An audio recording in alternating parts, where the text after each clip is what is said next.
Hello，大家，我係 Sansan，你哋嚟到幼聯嘅平台。咁我今日咧就好高興，我哋請到上2個月你哋見過嘅嘉賓阿 Janet 康智敏女士。5月咧佢嚟做咗我哋一個講 talk 嘅，咁就非常之受歡迎喎。我哋都差唔多有100人參加嘅。咁今次我哋又好開心，又請到阿 Janet 翻嚟，佢要同我講呢個家庭輔導心理上嘅題目。我想知道咧，點樣平衡一個家庭嘅快樂呢？阿 Janet 由你解釋一下。係好，首先我介紹下自己先啦。咁就好多謝 Sansan 啦，介紹咗我係 Janet， 我係輔導心理學家、婚姻及家庭治療師。咁我本人自己首先講講我背景先啦。我自己本身都有個家庭，有3個細路，佢哋已經長大成人啦，個個都20幾歲。我想當年我係4年抱3嘅，咁所以咧係非常之緊接啦。咁我有幾年冇做嘢嘅，咁到咧就嗰幾年其實都唔容易嘅，因為要湊住佢哋啦。咁我從中咧又發現佢哋好多嗰啲即係互相嘅互動啦，其實都會好專注去睇我同我先生點樣有時傾偈啦。佢哋耳仔要成日叮一聲，我聽住我哋講嘢嘅。你哋係一個模樣啊，係咪？我似乎我自己都覺得，如果我做得唔好嘅話咧，或者我乜個冇禮貌啊，或者喂老公咁樣，要會認佢哋又會學到嘅喎。咁所以嗰個有板有眼父母成為一個形象嗰個位，好深入我自己嘅腦裏邊。做家長啊，做一個家庭嘅管理嘅人咧，真係有好多學問喺裏邊。咁而家咧，即係摩登時代咧，我見到好多家庭佢都有暴力啦，或者係佢係有分裂啦。咁所以咧，我哋係好需要咧做呢個家庭教育嘅。咁就多謝阿 Janet 咧，你係會即將就同我哋做一個 course。咁呢個 course 咧都唔可以話3文2語就搞掂嘅。咁你講下你個 course 有啲乜嘢可以教我哋？即係唔係1次2次，我哋係連續幾次嘅 course 嘅喎，可唔可以啊？即係講下有啲咩可以學嘅咧？好啊。咁我簡單介紹下個 course 咧，個名咧就係叫做家庭關係點樣影響子女嘅成長嘅。咁第一個topic 咧就係第一課，我哋總共有4課嘅，咁都用小組形式嘅。咁點解用小組咧？首先我希望多啲嘅大家互相參與。點樣叫參與咧？你其實有啲疑難可以大家同學仔一齊參詳，因為同學仔嘅疑難可能都成為你嘅疑難。如果大家聽到嘅話，互相去幫忙嘅，可能係用一件事情有唔同嘅方法去解決。咁大家同路人咧就唔孤單之餘，大家又會覺得大家可以幫到對方咧，都會係一個好嘅成功嘅。咁當然最後我都會即係講一講我嘅用專家形式嘅解決方法啦。咁呢個互動模式係比較即係大家會距離比較近嘅。咁個 topic 第一個咧就首先講下子女嘅成長嘅階梯先啦。咁就由幼兒啦、幼稚園講到小學。咁首先如果係講到小學嘅話咧，好多時候都會係一個成長嘅要訣，就係家長可唔可以用正向嘅一個模式去同小朋友溝通啦。咁當然正向都有分有EQ 啊、AQ 啊各方面啦。咁就情緒嘅管理啊，咁樣都係一個比較大啲嘅 topic 嚟嘅。咁要去到青春期第2個啦，青春期咧其實就好重要嘅，就係家長點樣迎合呢個暴風少年期咧。咁又要講翻就係，其實如果小學嘅時候，如果係能夠家長能夠同小朋友有一個良好嘅關係，可能暴風少年期根本就唔會出現嘅。咁點解會出現呢？就係佢會覺得我自己做大人啦，我需要自己有得 say 啦。咁如果小朋友一路都覺得家長係能夠俾佢有話事權，能夠有自己有一個自我認同感，同埋自己屋企裏邊有個份嘅話咧，其實佢講嘅嘢家長會聽，同埋俾佢去跌，俾佢去試嘅話咧，基本上啲小朋友咧係唔會有嗰個反叛得好緊要，因為佢都講嘅嘢家長都會聽，同埋又會無限嘅支持 support， 有個愛喺度咧，咁佢識朋友咧，朋友大過天。家長又會同意，而家長又同佢做另一個朋友嘅話，咁當然有啲大事好重大嘅決定都要俾翻家長去決定嘅。咁呢個位嘅話咧，就其實可以好平鋪直敘咁樣過渡到青春期嘅。咁第3個 topic 咧，我就會講一講關於原生家庭。點解需要原生家庭？就係講緊兩個父母本身佢自己個家庭。點解會追溯到咁遠呢？其實已經講緊3代㗎啦。因為自己本身父母嘅原生家庭，如果係有好同埋唔好嘅建構咧，都會好影響父同母佢各自喺嗰個成長嘅時間，開唔開心，有冇個童年陰影，有冇同朋友仔相處困難，有冇一啲痛處。如果佢有好多個痛處，佢再組織家庭嘅話，就係兩個原生家庭背負住兩個好唔同嘅氛圍咧，去組織自己嘅家庭。咁一個就好簡單，頭先講嘅體唔體罰啦，重唔重視家庭嘅教育啦，究竟係嚴啦定係鬆啦，又或者係會唔會兩個係即係有好嘅商量啦，同埋究竟嗰4大長老有幾大嘅參與程度啦，又或者喺嗰個氛圍之下，大家點樣去作為一個 negotiation 咁樣去討論嘅問題，又達到解決嘅方法咧，咁都會影響佢自己嘅原生家庭嗰個相處模式嘅。咁有時就係有啲嘢發生咗就係發生咗，咁有啲點滴嘅，我睇下會唔會可以解構到你原生家庭嘅一啲痛處，又幫你哋。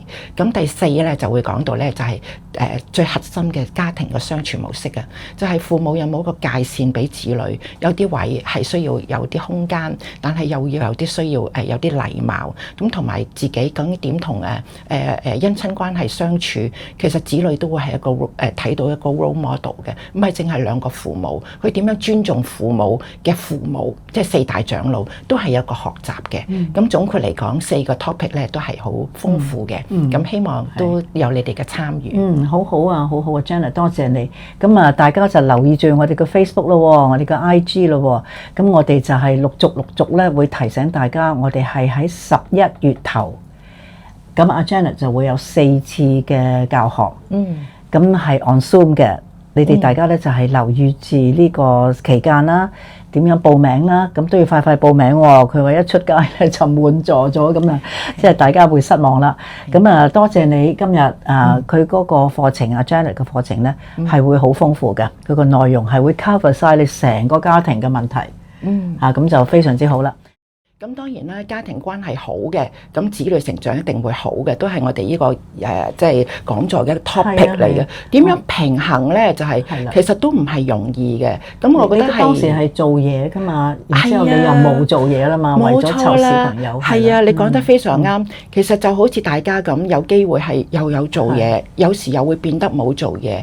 嗰種即係嗰種存在感，又會係另一個 topic。係咪子女張成績表又係我張成績表咧？咁嗰度個 topic 咧就其實係可以好闊嘅。咁我先講翻平衡嗰度啊，其實非常之難平衡嘅。如果我做得到一個好嘅媽咪啦，咁我又未必做到一個好嘅老婆嘅喎，因為我戴住頂唔同嘅帽，但喺同一個空間嗰度發生，其實咧就都唔係容易嘅。咁我盡量都平衡啦，因為我自己本身都有學到呢方面嘅一啲知識啦。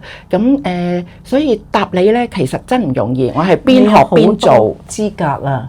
你學咗好多知識啊，我哋實用嗰陣時又會點嘅情況啊？係咪應用得到啊？原來學咗嘅嘢咧，原來學嘅一套理論咧，喺實用上面咧都會亂七八糟嘅，都真係每天都係一個新挑戰嚟嘅。我可以話而家佢哋已經20幾歲啦，咁都介紹一下啦。佢哋都成長得好好。咁啊，大仔就喺 IBank 度做啦，二女就係精神科醫生。咁啊，三仔咧就遠赴一個英國倫敦嗰邊咧，就係揾到一間私校嗰度教緊一啲中學一啲 science 嘅科目。當然有掛住啦，咁但係其實又唔容易咯。咁你話點樣去處理得好嘅話咧，其實都要係睇睇。當我同我先生一齊相處嘅時候，我係戴住頂太太嘅帽，我會係盡量關顧佢啦，又唔會俾佢知道我淨係掛住啲仔唔理佢哋啦。因為一個一個咁成長，本來由2個變5個咧，咁個急速成長又加多2個工人咧，其實係即係完全係2個好唔同嘅世界。由嗰個叫做乜嘢啊，叫溫馨嘅，大家就蜜月期，而去到真係要5個嘈喧巴閉嗰個位咧，其實係一個真係好大嘅學問嚟嘅。咁啊，即係你做嘢嗰陣時，會唔會工作又帶入去屋企？你係做 manager 嘅，咁做 manager 咧，你會唔會返到屋企指手篤腳又做返 manager？惡唔惡死嘅你？嗱，我以為咧有時對住大仔咧惡係生效嘅，咁但係嗰啲知識話俾我聽，惡一定唔掂嘅。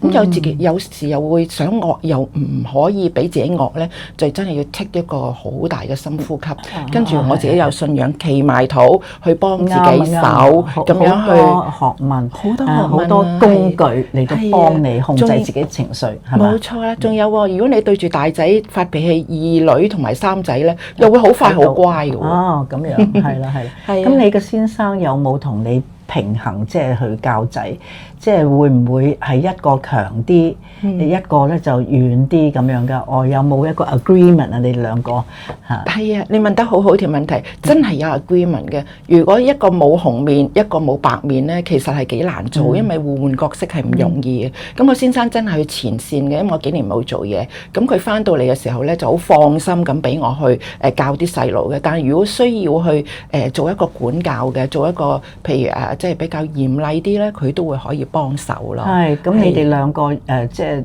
住埋一間屋。我知道有好多家庭佢哋都有老人家㗎，你哋要唔要照顧老人家？好彩，淨係我奶奶嚟過湊嗰啲即係初生 baby 之後，我哋就係5個人嘅生活咯，就係2個父母再加3個細路咁樣。咁你哋嘅意念，即係湊仔嘅意念相唔相同咧？你同老人家係咪咁即係？邊個人話事啊？你哋屋企係你哋嗰層，你同先生啊，又話老人家，又話係點樣咧？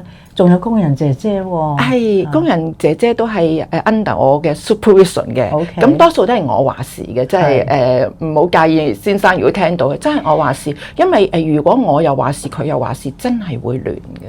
但係佢會唔會有覺得咧？嗱，即係你係信教，聖經話俾我哋聽，係個男人係帶頭嘅喎。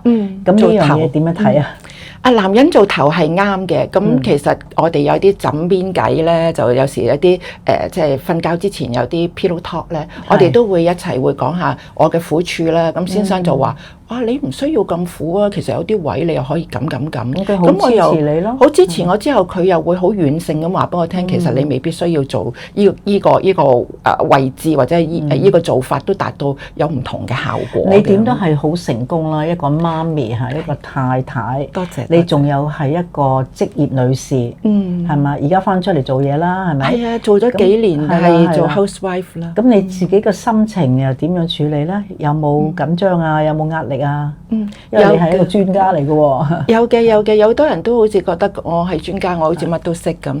但係其實都係真係教學相長。我唔夠膽話俾我聽，我完全做得好啱。但係我覺得我哋陪住小朋友一齊行，一齊經歷。就算而家佢哋拍拖，其實都有好多嘅學問。係，哇！咁真係做咁多個角色咧，係喺一個人嘅身上真係唔容易嚇。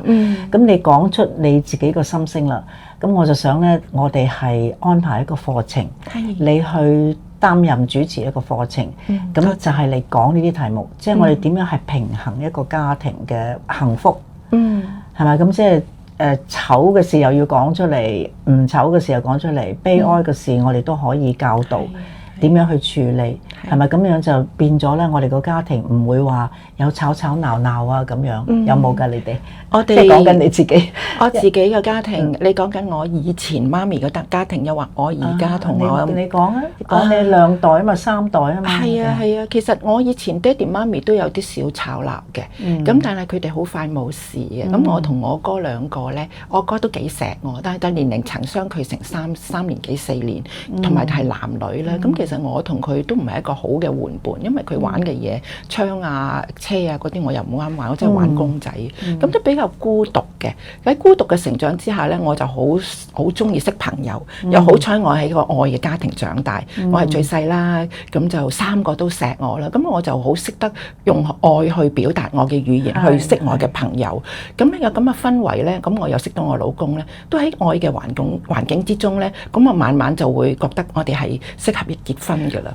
咁你喺你嗰個課程裏邊咧，我都想你提及下呢個溝通嗰個能力啊，個技巧啊，係咪？你話你有好多社交，有朋友屋企又有咁多唔同嘅人，年歲嘅人，係咪講嘢係好緊要溝通啊？溝通重要㗎，係啊，因為溝通其實都有講幾樣嘢，就係一個同理心啦，你有冇易地而處嗰個位置啦，同埋你點樣講嘢，你用一種語氣係命令式嘅，抑或係同佢即係 negotiate 或者係睇下咩情況咧。如果係太細嘅小朋友，就可能有啲direction 俾佢嘅。咁如果真係到青春期嘅，又有唔同嘅睇法咯。我想問下你啊，做下家長咧，係咪都係要上下堂咧嚇？因為你嗰個即係譬如一個人嘅性格，佢有惡有善，咁佢點樣得到善咧？係學翻嚟嘅，即係佢本性咧，好可能咧係自私嘅，有妒忌嘅，要同人哋競爭嘅。咁你喺個課程裏邊咧，我哋都要提醒下，我哋用乜嘢語言啊，用咩方法啊，溝通啊，令到我哋有同理心啊，咁樣係嘛？你喺個課程度加插下呢啲元素係嘛？因為好全面嘅，即係始終係專門咧。我覺得你係知道有好多巧妙嘅地方，咁所以咧就係普通家長或者真係唔知道咧，佢哋會有惡劣啊，係咪會鬧人啊、打人啊、打交啊咁？打真係唔得，唔得，犯法㗎嘛，係咪？唔止犯法啦，而係傷到個感情，係傷父母對子女個感情。講講打嗰度咧。其實好多人都唔明白點解即係我以前都係咁打㗎啦，咁而家咪幾好，咁點解唔可以用同一個打嘅方法咧？咁我自己都有深刻咁樣去諗過嘅，因為我媽咪唔好打我，我父親就俾晒媽咪權去教育啦，因為佢做 housewife。咁我媽咪唔好打我嘅時候咧，我亦講唔到我點解要打啲細路，咁我先生亦係好同意唔打嘅，咁但係我見到有啲打嘅後遺症就係來自於我啲 client 啦，佢就話佢打到係即係痕都出晒，冇錯啦，佢又打我又話錫我，我想像唔到啊，我心裏邊內裏好多個翻騰啊，咁當佢話錫我嘅時候，我會覺得佢梗係假定係真，咁嗰啲好多係細路仔嘅時候，你估唔到，咁佢咪會覺得呢個媽咪會唔會或者呢個爹哋會唔會其實係兩個樣嘅咧？咁如果佢又需唔需要兩個樣去對佢啲朋友咧？咁就大件事嘅。朋友之間就好緊要啦，係咪？你自己係有好好嘅社交關係。咁仔女如果佢哋喺學校嘅關係唔係咁好，唔係咁容易做朋友。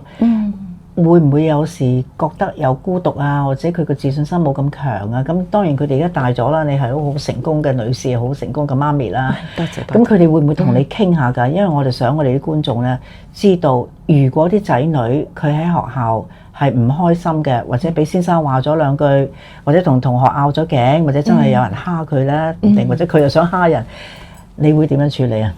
嗱，首先咧，我覺得傾偈咧就唔係由到去，譬如中學階段或者係高小嘅時間先嚟傾嘅，係由幼稚園開始傾，係啦，慢慢去問，你上翻嚟點樣啊？上課啲朋友仔同你玩嘛，互動得好唔好啊？有冇識到啲新朋友？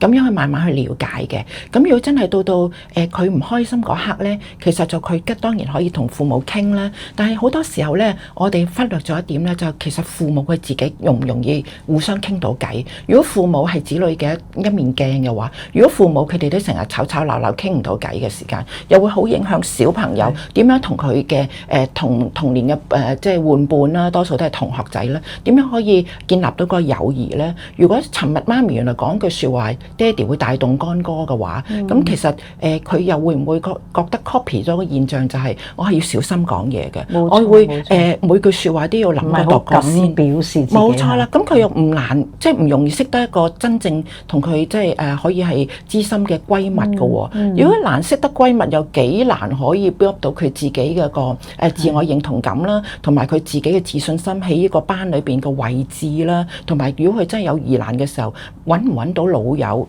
又揾唔到老友，去揾啲普通朋友，又問唔問到啲情況咧？問功課都係啦。咁俾人蝦嘅時候，有冇人撐佢咧？咁因為一脈相承嘅。係啊係。